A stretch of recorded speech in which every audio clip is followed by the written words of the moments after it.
So my talk today is about the future of financial information services. So first of all, give you my background. I'm the founder of a company called Perpetual. We do innovation and product development for finance, media, and telecom. My background in financial services is I used to work at Thomson Reuters.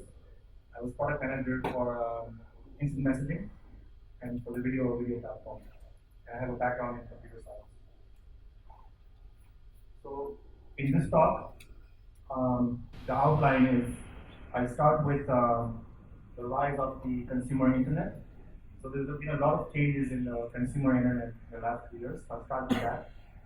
And then I'll talk about the technologies that came out of that. And I'll talk about the difference between the consumer and finance.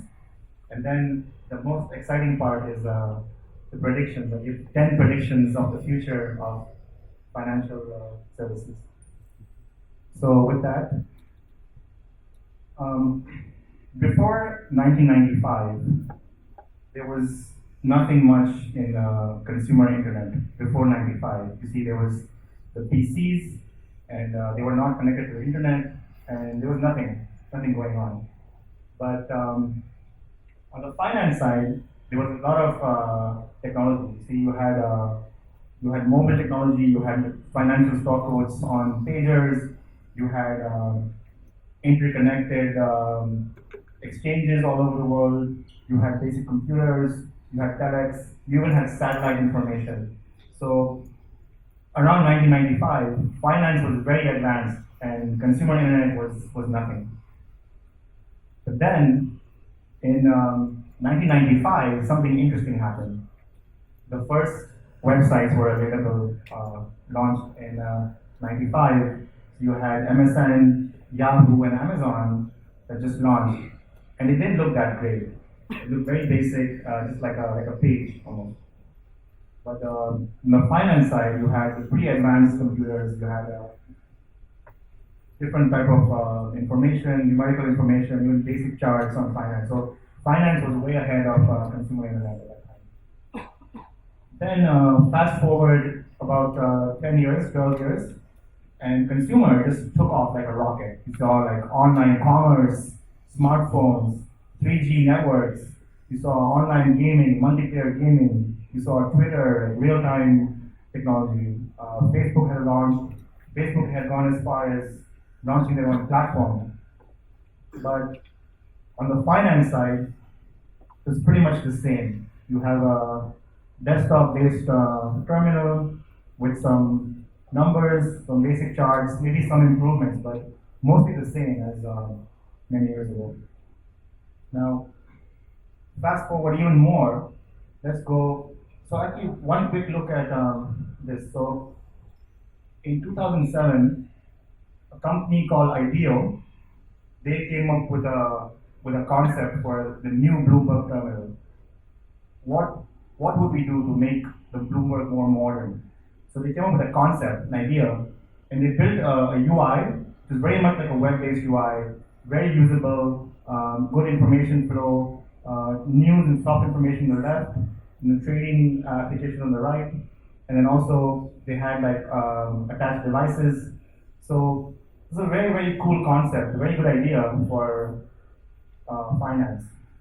But then it wasn't really adopted. It was just an idea, and it didn't get picked up. Like Bloomberg didn't actually build this after that. So fast forward a few more years.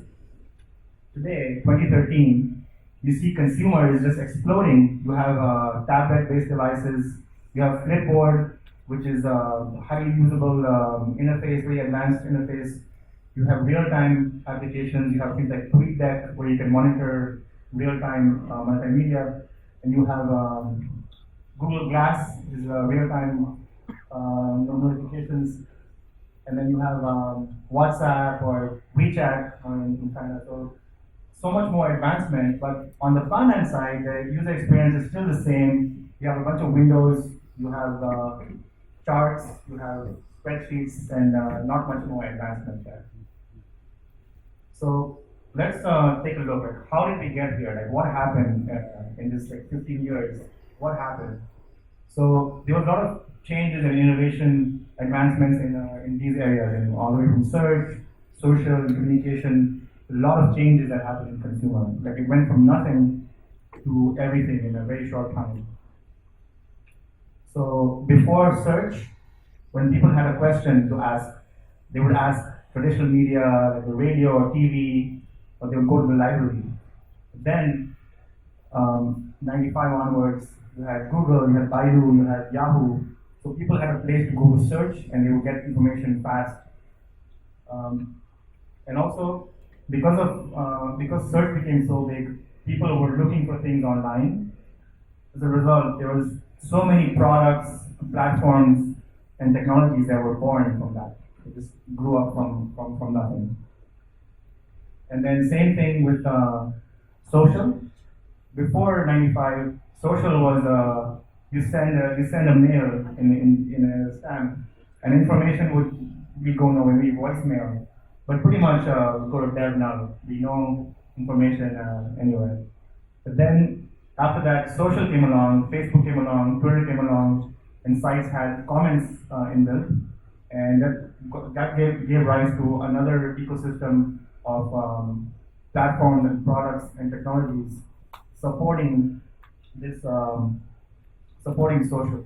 So this whole ecosystem, this is like in 2 to 3 years, from nothing went to this. So a lot of advancements in consumer, and also, of course, so much data. You have a billion people talking to a billion people means n squared, billion into billion, that much potential data. So a lot of data was produced. As a result, many solutions had to come up, all the way from apps to infrastructure and technologies. And then in communication, so before 95, people would talk over the phone, but then with the rise in smartphones and 3G networks and 4G networks, and a whole set of apps to support that. And as a result, there was also much more technology that was developed. Same thing with shopping. Before 95 or the 90s, you would go to the shop and buy stuff. But then mid 90s, you had Amazon, eBay, Zappos, 360 Buy, all these companies come up, and people started spending money online, and that resulted in a lot more technologies being available. Same thing with gaming. So now people were online, they were bored. What do we do? Started playing games, and then so social gaming became big. Warcraft type of games, and even Words with Friends or Farmville. So a lot of gaming that came up, and that resulted in advancements in gaming technology. So GPUs and 3D development, 3D design. So with the advancement of all this technology, a lot of the consumer UIs got better, user experience became very good, but also the professional UIs, so all the professionals who are managing an ad campaign, those UIs became very advanced, and this is a tool called Radian 6. It's used for social media monitoring. So it became very advanced and but also very usable. You see, you have charts, you have videos, you have trending data, impressions, views. So in many ways similar to finance, but representing consumer information. So this looks so much better, and it's much more usable, in fact, than what you see on financial terminals today. Same thing with Internet of Things, explosion in the adoption of wearables and Internet of Things here, and that resulted in a lot of technology. So after all this, there were so many technologies that were born from consumer, purely from the consumer space, in a span of 10 years. Before 10 years, none of this existed. It was non-existent, it was nothing. And in 10 years, you had all of this technologies, advanced technologies come out of consumer, see all this technology there. So, just to recap, in pre-95, you had nothing. The desert, maybe few computers, and nothing. And then in the present, you have all this advanced like real-time apps, big volume, and the enabler has been this technology. And all of this has come from consumer. So now let's take a look at the difference between consumer and finance apps. So consumer experiences are much more open. If you want to join a social network, you can just go and join it. You don't have to, you don't need compliance. You can just join in. It's very connected. You can very easily reach out to somebody else on the network, and it's much more rich. So it's not just about information; it's about entertainment also. So the infotainment. You don't see that in finance. Finance is much more professional. Now on the finance side, things are much more secure. They have to be, there's a lot of money involved. You can't have, fake trades going on. And of course, compliance is a big thing, especially in the last few years. A lot more attention to strict compliance and risk management. But what's common between the two is they're both very scalable. On the consumer side, because of the number of people, the sheer volume of people, and on the finance side, because of the sheer volume of data, multiple asset classes, multiple securities, multiple complex products, derivatives. So there's a large scale of data there for different reasons. They both have to be fast. People are used to accessing information much faster now. And in finance, for financial reasons, things have to be fast. There's an advantage in low latency for finance that can give you like the edge there. And of course, reliability is important in both cases. So the difference between the two is the business model on consumer is it's a very market-driven business model, and it's very competitive. It's very easy to enter the space. There's a low barrier to entry. Like if you want to start your own app like Twitter, nobody's stopping you from building it yet. Maybe no one will join it, but you can easily go and build it. On the finance side, it's a much higher barrier to entry, and also the business model is well established. It's a subscription-based business model, and people pay financial providers subscription fee to access this information. So I just talk about the innovative dilemma here. This is a dilemma, a question that these big firms are facing. So financial information providers, there are a few big ones that rule the market today, and they're doing very well. They're serving the high end of the market, but there are many disruptive technologies available today that would allow a smaller company to just come in and enter the market. And so the question is, should the big firms invest in newer technologies, or should they keep doing what they're doing? So we saw all these technologies that came out of consumer. So this results in a opportunity here where these are all disruptive technologies, and they could very easily enter the low end of the market and gain market share into the high end. So the point is that it's important for companies that are in the financial information space to pay attention to this and do something about it. So with that, I'm going to give 10 predictions of the future of financial information services here. So number one, there will be a revolution in financial information visualization. So financial data is very complex, and visualization has remained the same in the last 15 years. You have standard bar charts, bar graphs, candlestick charts that are just very similar. They're basically two-dimensional data visualization. If you want to do multiple dimensions, then you look at multiple charts. So it's still very basic. In consumer side, with big data, the consumers of this information have much better ways of visualizing it and viewing it and analyzing it. Big advancements in that front, and the products that are providing this are like Tableau, ClickView, and MicroStrategy. But on the finance side, it's mostly custom, and for some offline data, you have things like business objects or Cognos.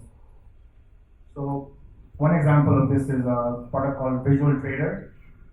So Visual Trader gives you a 3D representation of your portfolio. You can look at multiple asset classes in one place.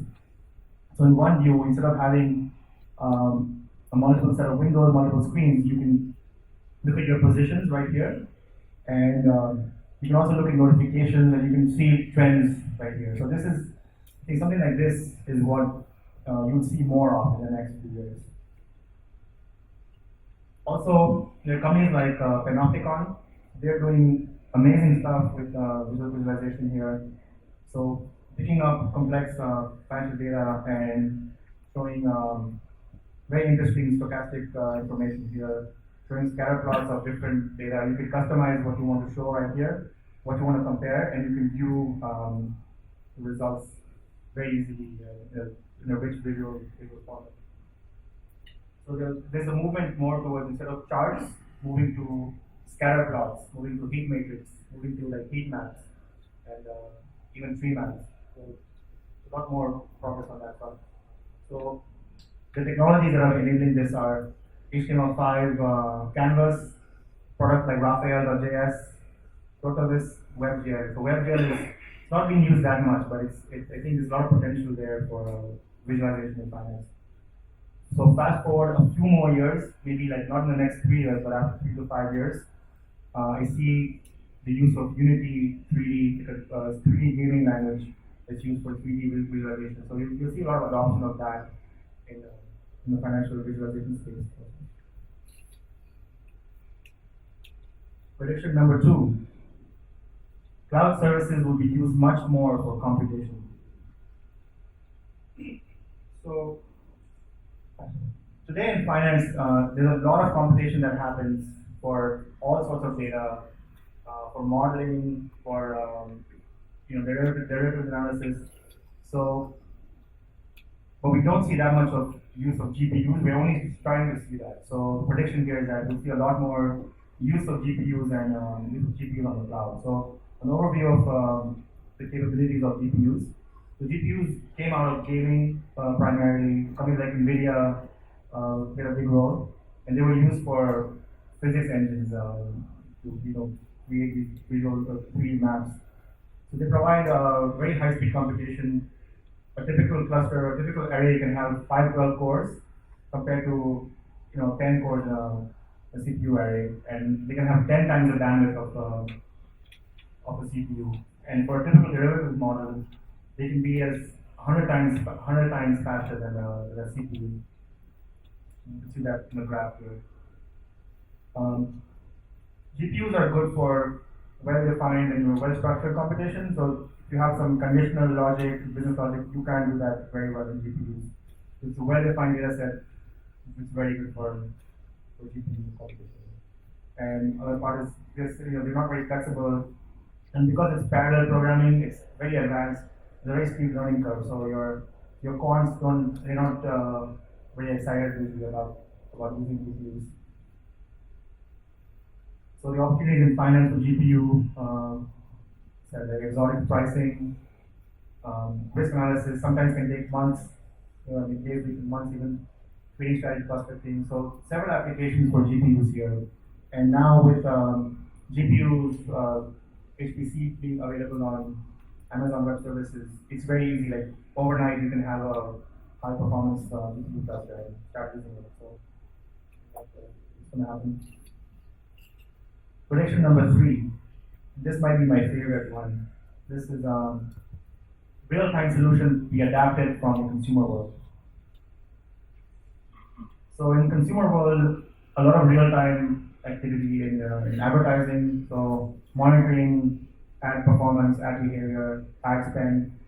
See a lot of usage real-time in analytics. People want to know where the audience is going, and applying that even in adapting content strategies like demand media, but also to manage CPU load, like provisioning more cloud compute based on traffic.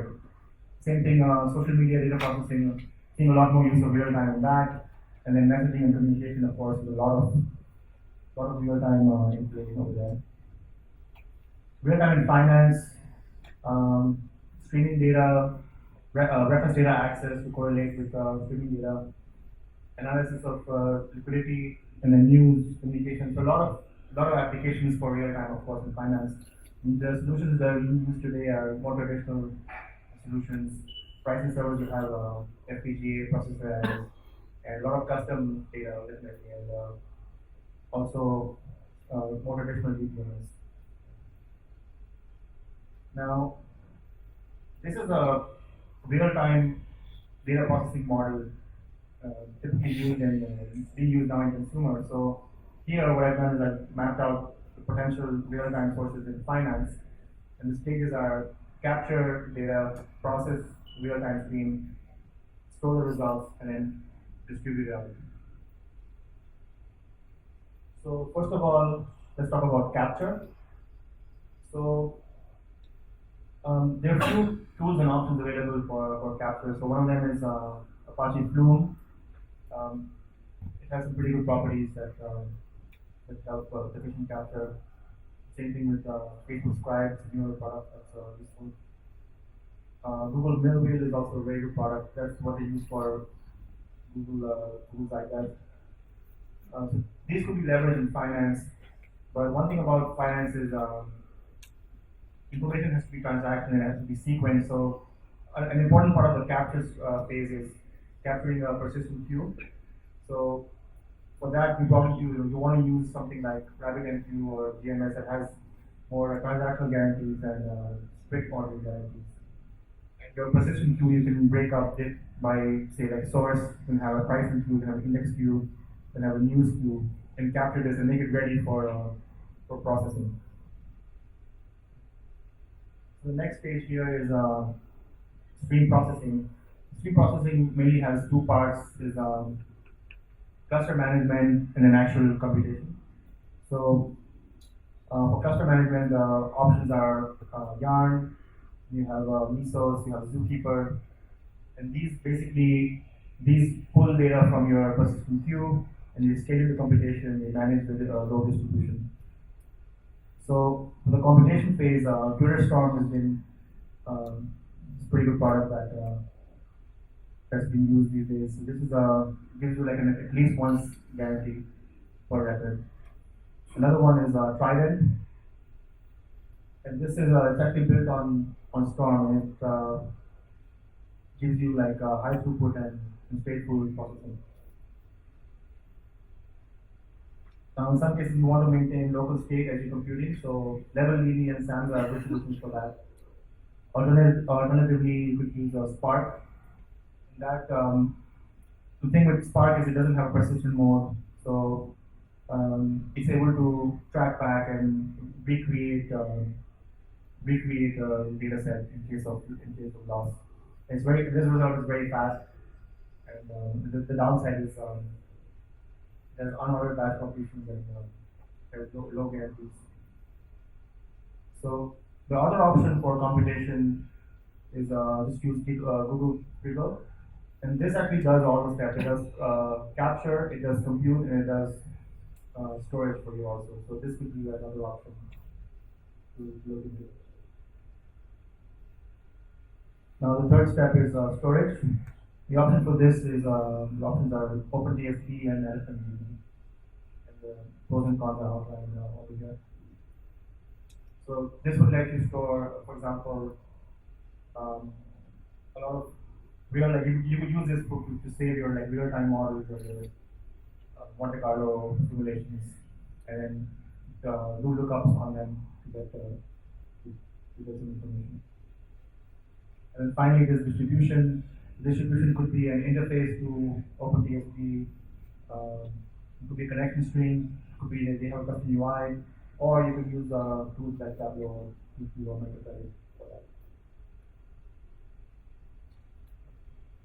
So next prediction is a way to improve general UX. So on consumer, we've seen a lot of great UIs, very easy to use. You see 2-year-olds using iPads and doing it pretty easily, successfully.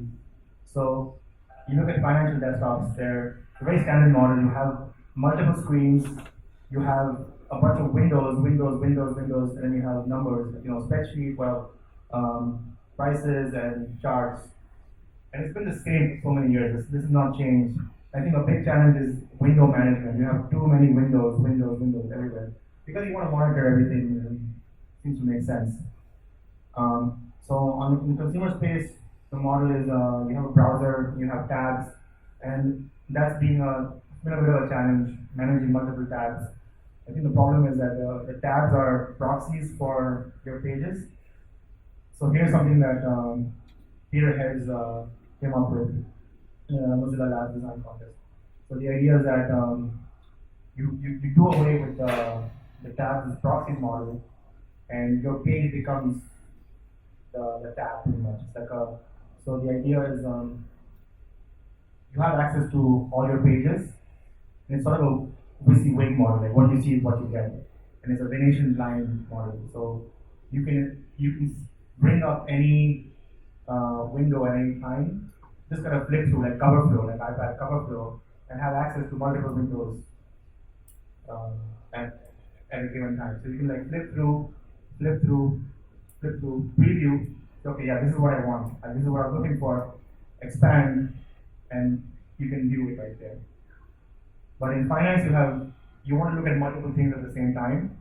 So you could split it up into different workspaces. You could have access to all of them right there. But then it's like you want to be able to monitor notifications, updates, new information. So for that, we introduce something like notifications. So this price change or this portfolio has exceeded expected movement. So there's some options to manage that. Prediction number 5. There will be a major change in the tiered architecture with HTML5. So HTML5, as you might know, many advanced features, offline database, a real offline database, supports cross-browser, supports multimedia, mobile friendly. So a lot of advantages to HTML5. It's almost letting the browser take control and manage the flow of information and manage the display of information. So as a result, this is the current model in place. Usually for financial apps, you have your Windows C++ front end or your HTML front end, and there's usually a middle layer, a heavy middle layer. It's usually like an app server. It does a business logic, it does a transformation logic, and then you have your backends. But with HTML5, you see this change to more of a direct model with HTML5 UI, probably with more business logic, but connecting directly to your data sources. So the changes here, there's no layer to work about to maintain, and your backends would have to support services to expose the UIs, and then the UI would be responsible to do much more than just display. So there are technologies in play here are WebSockets. The advantage of WebSockets is real-time, bidirectional. They can manage state. There's no HTTP overhead. But to manage, to control information flow, you need a higher layer. So JavaScript to play a big role of that in the browser.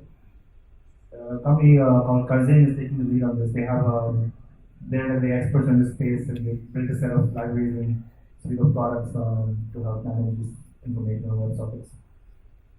Another point is servers will have to support WebSockets as well. It's not, it won't just work out of the box. Servers have to support WebSockets. Prediction number 6. So, in desktop communication will be enhanced with WebRTC. So, in consumer space, you see Skype, you see soft phones, a lot of usage of that. And you also see like WhatsApp or WeChat used a lot in high volumes. But in finance, people are still using telephones or cell phones. So the prediction here is that we'll see communication endpoints built in directly to the financial desktops and the mobile apps. This will enable real communication, and we'll see things like video conferencing emerge from this.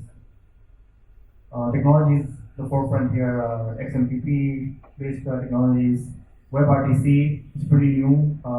That will play a major role here, and that will be supported by modern browsers as well. And there'll be enhanced on-desktop communication, and there'll be support for, or people will figure out how to integrate with things like Flix and other protocols. One thing to note here is the rise of Erlang as a language. So Erlang is a language that's used to build eJAPD, and it has many properties that are useful for finance. So So this it came out of telecom actually. It was part of an Ericsson project, but it turns out that a lot of the properties of Erlang fit very well within the requirements of finance.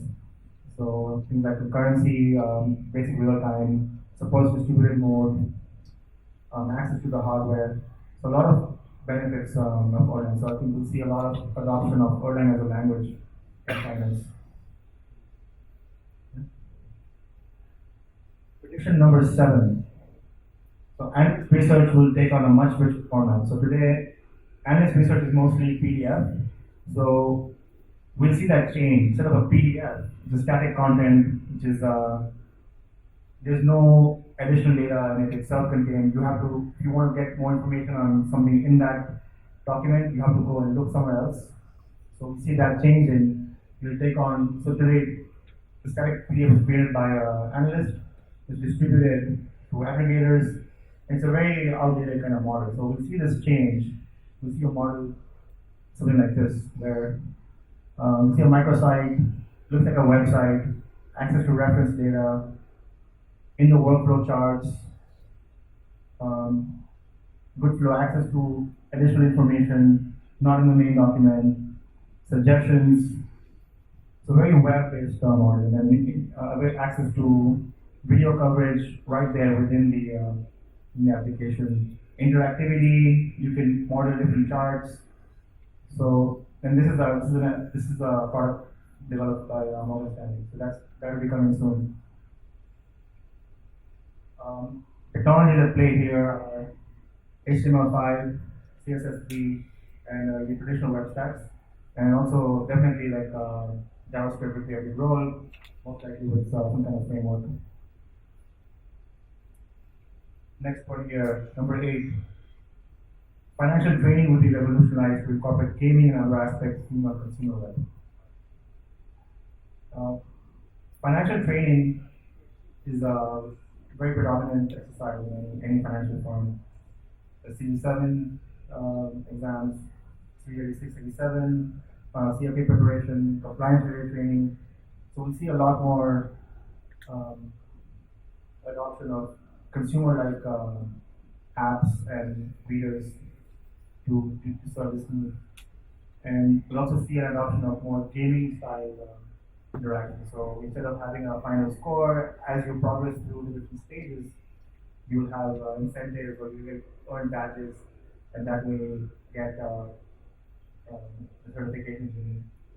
The technologies here for game theory, a lot more adoption on mobile, and possibly EPUB style, EPUB based adoption.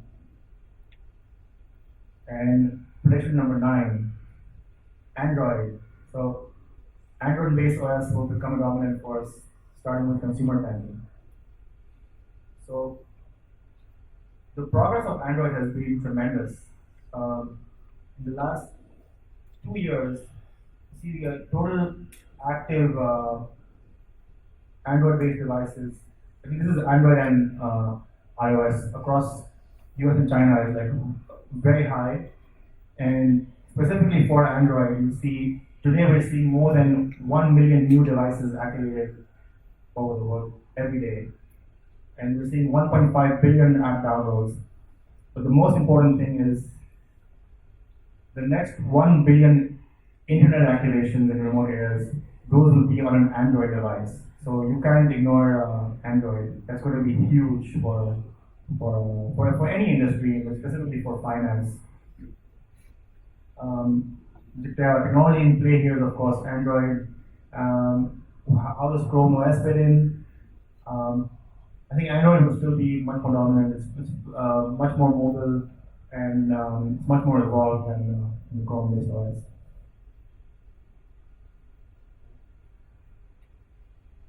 Prediction number 10. Direct sensor tracking for assets like commodities and energy. So here's an example. This is the Thomson Reuters icon interactive map. So this app lets you track the flow of commodities across the world. So, for example, you could bring up a map. You could track vessel movement from, let's say, what's the movement of oil from the Middle East to the US. So you can use, this is available today, but this is going to get even better, like with the rise of the Internet of Things and sensor-based programming. You'll see a lot more of that in finance. Specifically, instead of a vessel level, you see batch level, so you could track down to the container or the container load, and this way you can gain deeper insight into the supply chain. And you also have sensors connecting, telling you about the volume of information, the quality of information, speed, and using LPS, the location of sensors. And this, when you combine it with other information, gives you like very, very powerful insight. And that way, you get access to high volume and low latency data for a bracket level of accuracy. So, to summarize again, these are the predictions that I see coming out. And the main point here is that these are all based on trends that came out in the consumer space. We already seen adoption of these technologies in finance, but predictions here are that you'll see a lot more and across different aspects and different parts of the financial value chain.